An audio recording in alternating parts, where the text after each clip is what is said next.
International standards తో quality education అందిస్తుంది futuristic edu initiatives.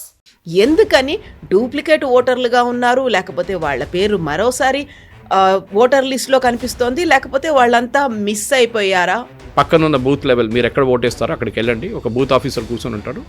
మిమ్మల్ని కొన్ని ప్రశ్నలు అడుగుతారు. మీరు ఎందుకు తప్పు పేర్లు ఇచ్చారు? ఇక్కడ మ్యాపింగ్ అబ్సల్యూట్ జరుగుతుంది. అప్పుడు కమ్యూనిస్ట్ వాళ్ళు చేశారు, ఇప్పుడు మమతా బెనర్జీ చేస్తుంది. ఏంటి? దొంగ ఆధార్ కార్డు, అప్పుడు ఆధార్ లేకుండే దొంగ రేషన్ కార్డులు తయారు చేయడం, దొంగ బర్త్ సర్టిఫికేట్ తయారు చేయడం, టెన్షన్ మొదలైంది. మమతా బెనర్జీ ఏమో మీ కిచెన్లో ఉన్న ఎక్విప్మెంట్ అంతా రెడీ చేసుకోండి, పనిముట్లన్నింటినీ వాడండి అంటే ఆమె. దెన్ వాట్ అబౌట్ లాంగ్ రన్లో ఎఫెక్ట్ పడుతుంది, థ్రెట్ అవుతారు, లేకుంటే సెక్యూరిటీకి ప్రాబ్లం అవుతుంది, ఇవన్నీ ఉన్నాయి కదా. దాని గురించి ఎందుకు ఆలోచించట్లేవు రాష్ట్రాలు? మరి మీరు ఎందుకు ఎంకరేజ్ చేస్తున్నారు అంటే మీకు అది ఒక ఓట్ బ్యాంక్ పాలిటిక్స్. ఇప్పుడు యూపీలో. నమస్తే, నేను Kavitha. Welcome to I Dream News and నిజాలు.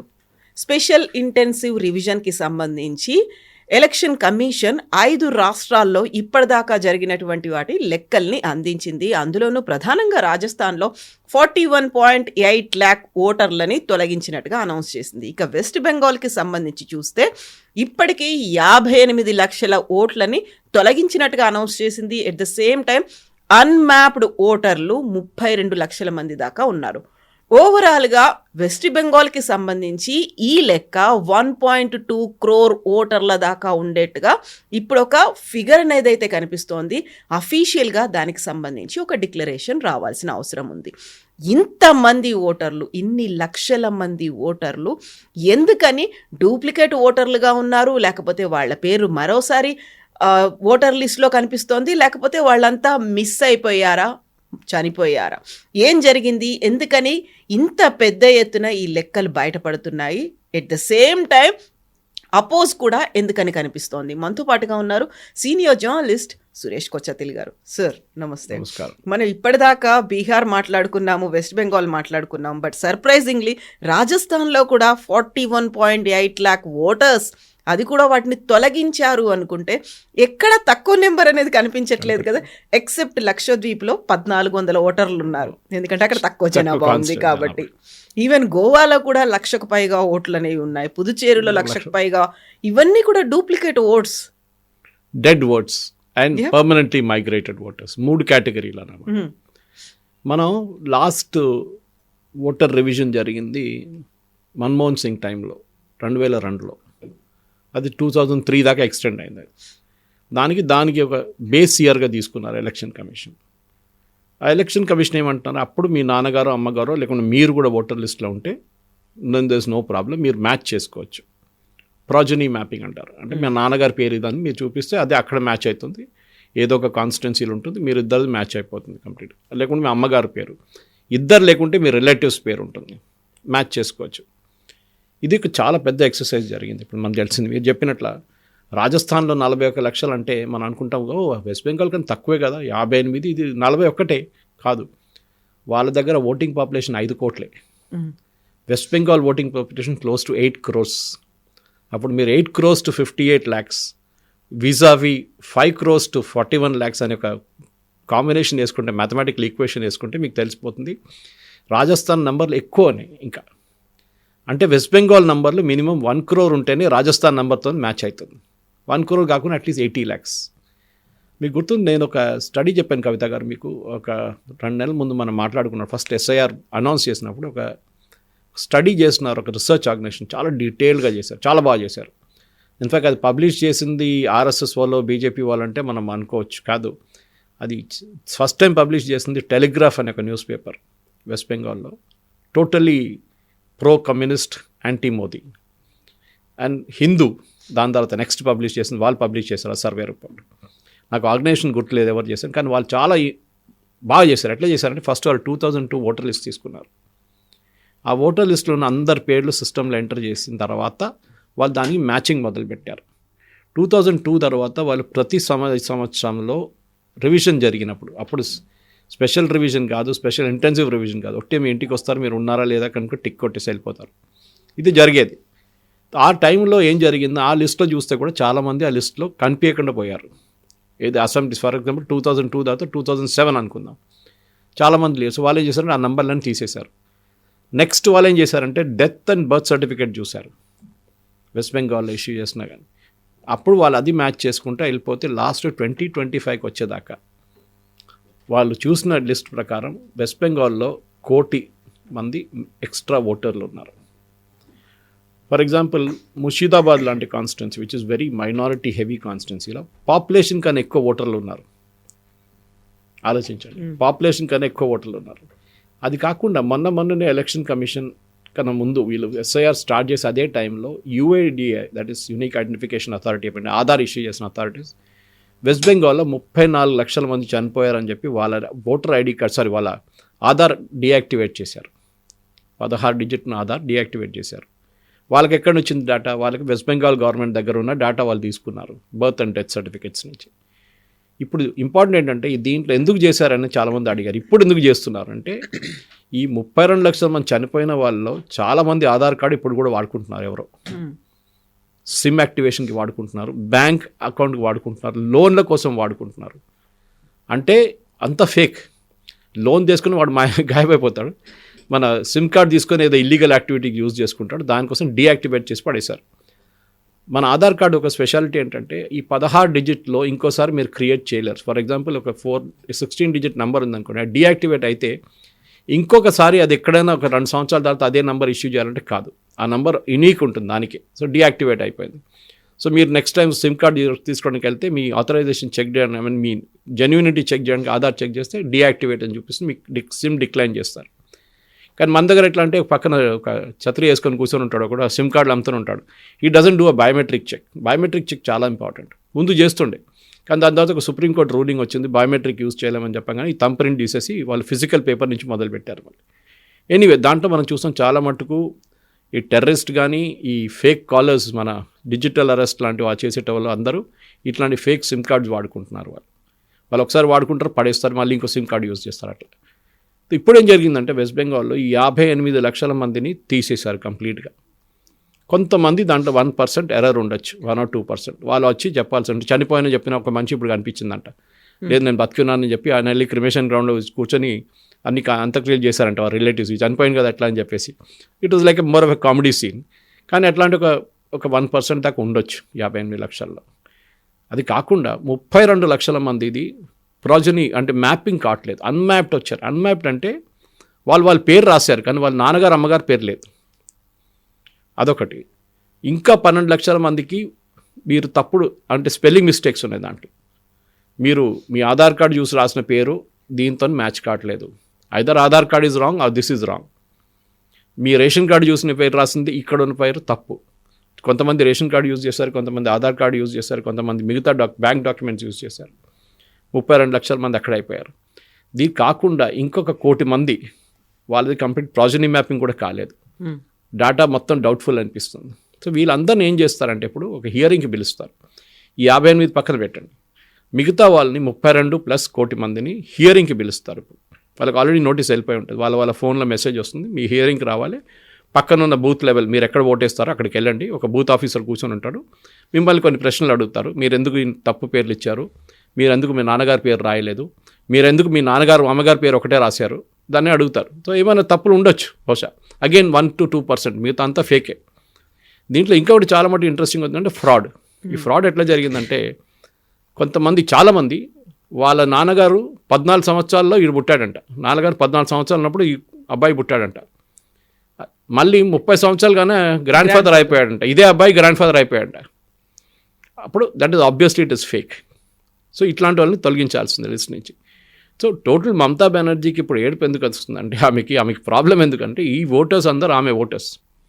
నేను ఒక స్టడీ చేస్తున్నాను కవిత గారు, పాసిబ్లీ నెక్స్ట్ 15-20 డేస్లో వెస్ట్ బెంగాల్లో ఉన్న అన్ని కాన్స్టిట్యున్సీల్లో ఎంతమంది ఓటర్ని తీసేశారో ఇప్పుడున్న లిస్ట్ ప్రకారం 58 లక్షలు పెట్టుకుందాం. I'm not taking 32 lakhs + 12 lakhs + 1 crore, అది పక్కన పెడుతున్నాను. అది ఫిబ్రవరి దాకా నడుస్తుంటుంది, జనవరి దాకా హియరింగ్ ఉంది. నిన్న మొదలైన తర్వాత hearing goes on till January 16th. దాని తర్వాత నెక్స్ట్ లిస్ట్ పబ్లిష్ అవుతుంది, దాని తర్వాత మళ్ళీ అబ్జెక్షన్ ఫైల్ చేస్తారు, దాని తర్వాత లాస్ట్ లిస్ట్ ఫిబ్రవరిలో ఫైల్ అవుతుంది, దాని తర్వాత ఎలక్షన్ అనౌన్స్ చేస్తారు. నేనేం స్టడీ చేస్తున్నా అంటే కల్కటాలో 23 లక్షల ఓటర్స్ తీసేశారు లిస్ట్ నుంచి, కల్కటా రీజన్లో. ఆలోచించండి, అంటే ఇంతమంది ఫేక్ ఓటర్స్ ఉన్నారన్నమాట అక్కడ. అబ్జెక్షన్ ఏం ఫైల్ లేదు, ఇవాళ దాకా రాలేదు, అబ్జెక్షన్ రాలేదు. బహుశా ఇంకా నెక్స్ట్ 2-3 వీక్స్లో ఏదైనా ఒక 1% మళ్ళీ నేను చెప్పినట్లు రావచ్చు అబ్జెక్షన్. ఇప్పుడు ఈ జరిగే స్టడీలో నేనేం చేస్తున్నా అంటే ఆ కాన్స్టిట్యున్సీలో ఎవరు గెలిచారు, ఫర్ ఎగ్జాంపుల్ టీఎంసీ గెలిచింది భవానీపూర్లో, వాళ్ళ మార్జిన్ ఏంటి, వాళ్ళ మార్జిన్ 3,400 అనుకోండి. కానీ అక్కడి నుంచి తీసిన ఓటర్లు 7,000 మంది ఉంటే obviously that result is going to get impacted. కాదు, తీసిన వాళ్ళు 7,000 కానీ ఆయన గెలిచిన మార్జిన్ 30,000 అంటే ఇంపాక్ట్ ఉండదు ఎక్కువ. Very good. సో అగైన్ ఈ స్టాటిస్టిక్స్లో ఎప్పుడు ఒక మ్యాటర్ ఆఫ్ ఎర్రర్ ఉంటుంది, మార్జిన్ ఆఫ్ ఎర్రర్ అంటారు, దాన్ని 1 or 2% అని పెట్టుకోవచ్చు. కానీ ఈ స్టడీలో నాకు బహుశా ఇంకా 10-15 రోజులు పట్టవచ్చు. దాని తర్వాత maybe by January 1st week or 2nd week నేను దీని డేటా ప్రజెంట్ చేస్తాను మీకు.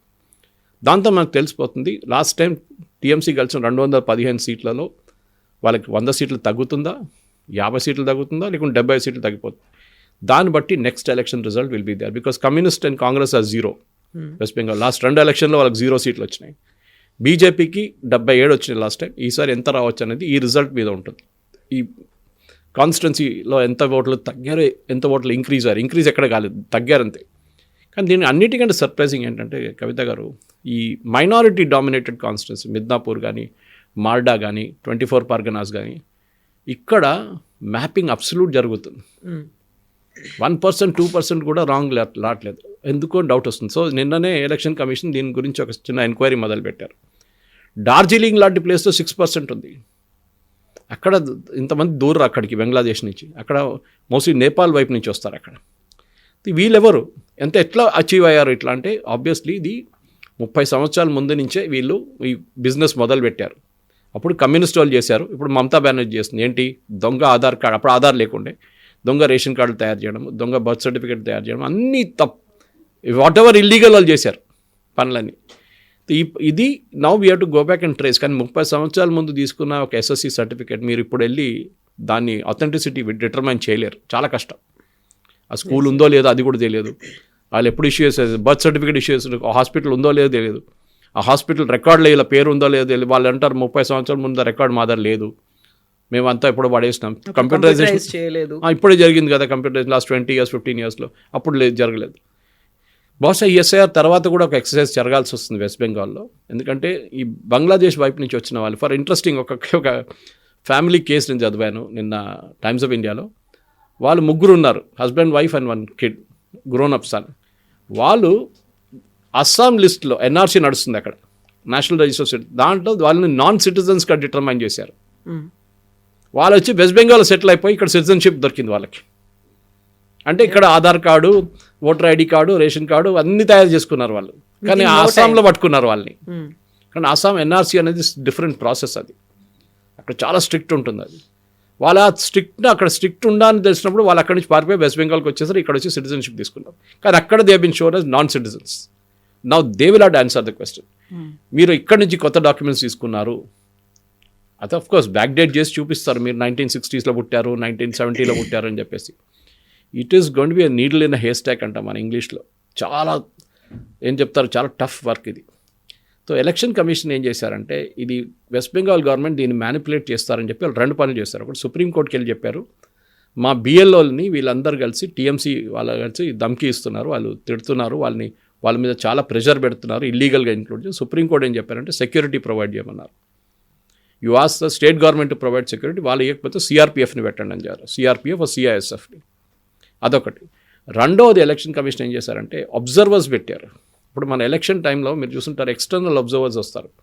ఆంధ్ర నుంచి ఒక ఆయన బీహార్ పంపిస్తారు, ఓకే, తమిళనాడు నుంచి ఒక ఆయనకి అస్సాం పంపిస్తారు. అంటే వాళ్ళకి కనెక్షనే ఉండదు, కాడర్ కనెక్షన్ ఉండదు.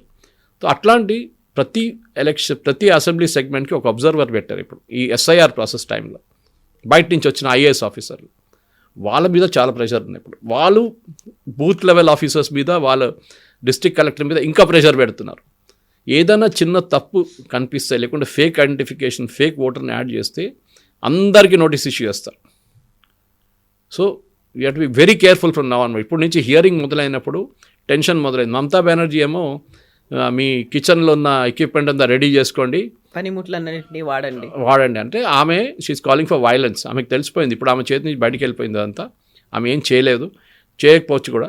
ఆమెమో మా పార్టీ వాళ్ళు బూత్లు పెడుతున్నారు, మా పార్టీ వాళ్ళు హెల్ప్ డెస్క్ పెడుతున్నారు, మిమ్మల్ని ఎన్రోల్ చేస్తారంటే ఎన్రోల్ ముందే కావచ్చు. ఎన్రోల్ ఎందుకు చేయలేదంటే they have not been able to get the documents. Enrol ఏం చేస్తారంటే ఫేక్ డాక్యుమెంట్స్ తయారు చేస్తారు.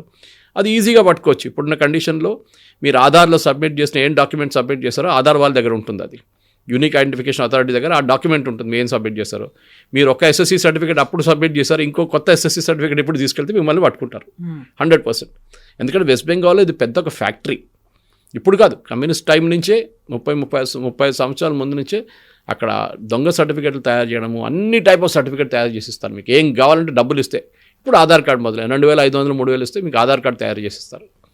So that is why citizenship Aadhaar is not a citizenship document అని సుప్రీంకోర్టు కూడా జడ్జ్మెంట్ ఇచ్చారు. ఎందుకంటే it is only an identification proof. It tells you Suresh Kochatla ఈ సురేష్ కోచాట్ల అంతే. ఆధార్కి ఇంకేం లేదు. మీ అడ్రస్తో సంబంధం లేదు, మీ ఏజ్తో సంబంధం లేదు, ఏం లేదు.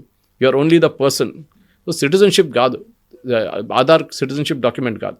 మిగతా డాక్యుమెంట్స్ ప్రూవ్ చేసుకోవచ్చు. ఒకటి మీరు పుట్టిన బర్త్ సర్టిఫికేట్, కానీ ఆ టైంలో 1960s 70sలో ఉన్న బర్త్ సర్టిఫికేట్స్ ఎక్కువ రావు ఆ టైంలో హాస్పిటల్స్ నుంచి. ఇప్పుడు మనకు జిహెచ్ఎంసీ తీసుకోవాల్సి వస్తుంది మనకి. అది కాకుండా 10th class certificate, passport, these are all documents మీరు ప్రూవ్ చేసుకోవచ్చు that you are a citizen of India అని. ఇప్పుడు జరుగుతున్న ఛాలెంజ్ ఏంటంటే వెస్ట్ బెంగాల్లో ఇది మీరు అడగొచ్చు, రాజస్థాన్లో 41 లక్షల మంది ఎవరు? ఎగ్జాక్ట్లీ. ఇప్పుడు 40 లక్షలు, 50 లక్షలు, 60 లక్షలు, 80 లక్షలు ఇంతమంది ఉన్నారంటే బయట నుంచి ఎవరో వచ్చి ఉంటే వాళ్ళకు ఓన్లీ అక్కడ లైవ్లీహుడ్ ఒక షెల్టరో ఇవ్వడం మాత్రమే కాదు, ఎవ్రీడే రోటీ కపడా మకాన్ అనేవి ఉంటాయి, ఇవన్నీ చూపించాలి. మళ్ళీ వాళ్ళకి కావాల్సినటువంటి లైవ్లీహుడ్ ఇవంతా కల్పించాలి. ఇవంతా స్టేట్కి ఒక బర్డన్లా అవుతుంది.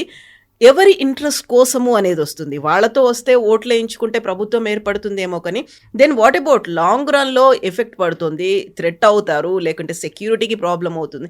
ఇవన్నీ ఉన్నాయి కదా, దాని గురించి ఎందుకు ఆలోచించట్లేవు రాష్ట్రాలు? మరి ఓట్ బ్యాంక్ పాలిటిక్స్ సింపుల్.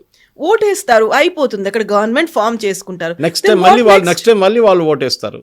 మరో 5 ఏళ్ళ పండుగ కదా, ఓట్ పండుగ ఉంటుంది త్రూఅవుట్. 5 సంవత్సరాల దాకా వెయిట్ చేయక్కర్లేదు. ఒక లోక్సభ కాగానే అసెంబ్లీ కాగానే లోకల్ బాడీ కాగానే మున్సిపాలిటీ, లేకుంటే సర్పంచులు, లేకుంటే జెడ్పీటీసీలు, ఎంపీటీసీలు నడుస్తుంది. పండుగ ఎలక్షన్.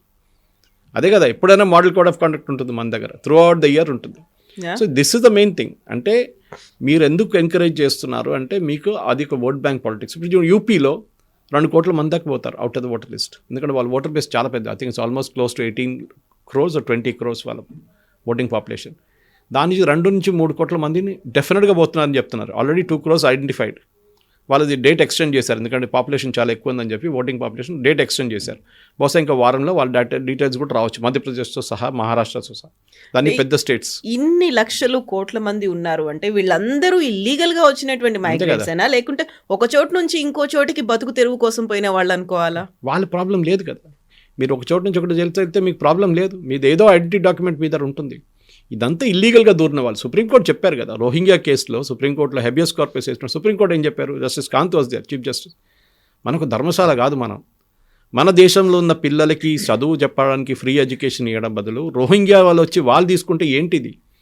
మన దగ్గర రేషన్ ఇవ్వాల్సింది, మనం ఇవ్వాల్సిన బియ్యం వాళ్ళకి ఎందుకు ఇవ్వాలి? We are not a dharamshala. Bangladesh వాళ్ళని, రోహింగ్యాలను తీసుకోవడానికి we are not here for that. Problem ఎక్కడొచ్చిందంటే ఈ కాంగ్రెస్ ఓట్ బ్యాంక్ పాలిటిక్స్లోనే ఇదంతా జరిగింది. ఎందుకంటే మన అందరూ తెలిసి ఇదంతా స్టార్ట్ అయింది అస్సాం నుంచి. అస్సాంలో ఇంత పెద్ద అజిటేషన్ జరిగినప్పుడు అప్పుడు All Assam Students Union Prafulla Kumar Mahanta లీడర్షిప్లో జరిగిన తర్వాత అక్కడ బందుల మీద బందులు, అటాక్లు, అది ఇది, నెల్లీ మ్యాసెక్కర్ ఒకటి జరిగింది, చాలా మటుకు అట్లాంటిది. దాని తర్వాతనే రాజీవ్ గాంధీ గారు ఒప్పందం చేశారు ఆసుతో. దాని తర్వాతనే మొత్తం ఐడెంటిఫికేషన్ మొదలైంది అక్కడ, NRC. Now it is under supreme court jurisdiction. ఇది మొత్తం దేశంలోకి ఎన్ఆర్సీ నడవాల్సింది కవిత గారు. ఎందుకంటే ప్రతి దేశంలో ఒక రిజిస్టర్ ఉంటుంది. మీరు సిటిజన్ కాదా, మీరు సిటిజనా లేదా అని మీ పేరు ఉంటుంది లిస్ట్లో. మన దేశంలో లేదు అది. మన దేశంలో అట్లాంటి ఒక డాక్యుమెంట్ అందరూ ఏమనుకున్నారు, Aadhaar is the citizenship. No, Aadhaar is not the citizenship document. మన దేశంలో కావాల్సింది ఎన్ఆర్సీ. దానికే ఓవైసీ కానీ, ముస్లిం లీగ్ కానీ కేరళలో ఉన్నది, కాంగ్రెస్ వాళ్ళు ఉన్నారు, వీళ్ళందరూ ఎందుకు ఆబ్జెక్ట్ చేస్తారు? కమ్యూనిస్ట్ వాళ్ళు, అఖిలేష్ యాదవ్. ఎందుకంటే వాళ్ళకి భయం ఏంటంటే ఇట్లాంటి అందరూ లిస్ట్ నుంచి బయటికి వెళ్ళిపోతారు.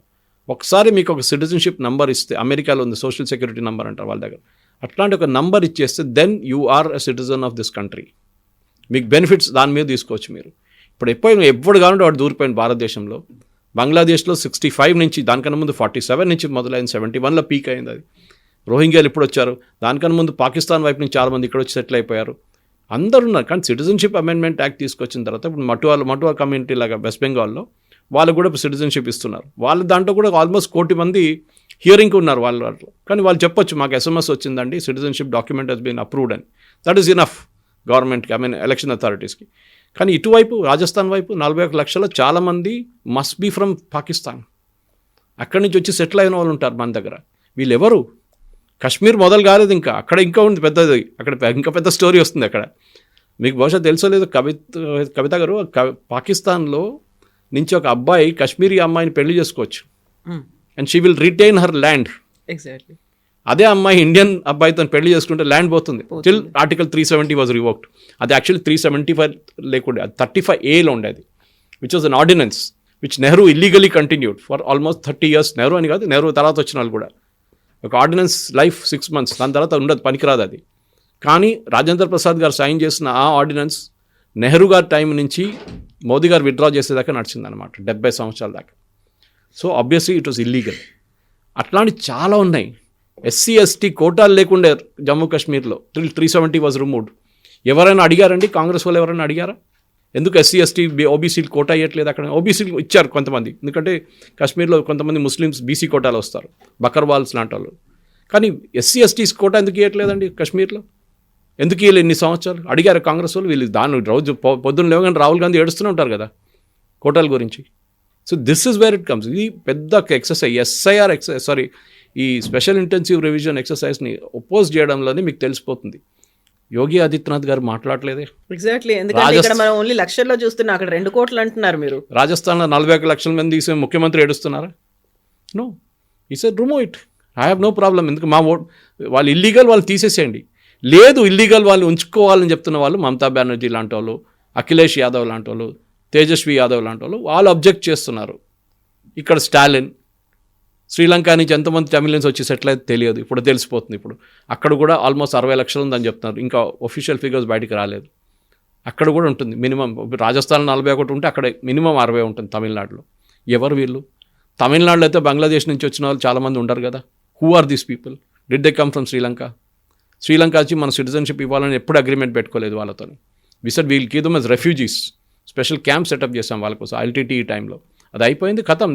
Camps are dismantle now. కానీ మళ్ళీ తెలంగాణ, ఆంధ్రప్రదేశ్ ఇప్పుడు వస్తుంది, వెయిట్ చేయండి. ఇక్కడ కూడా ఉంటుంది. ఇక్కడ రోహింగ్యా క్యాంపులు ఉన్న రోహింగ్యా ఫుట్బాల్ టీం ఉంది ఇక్కడ, వాళ్ళకి యూట్యూబ్ ఛానల్ ఉంది ఒకటి.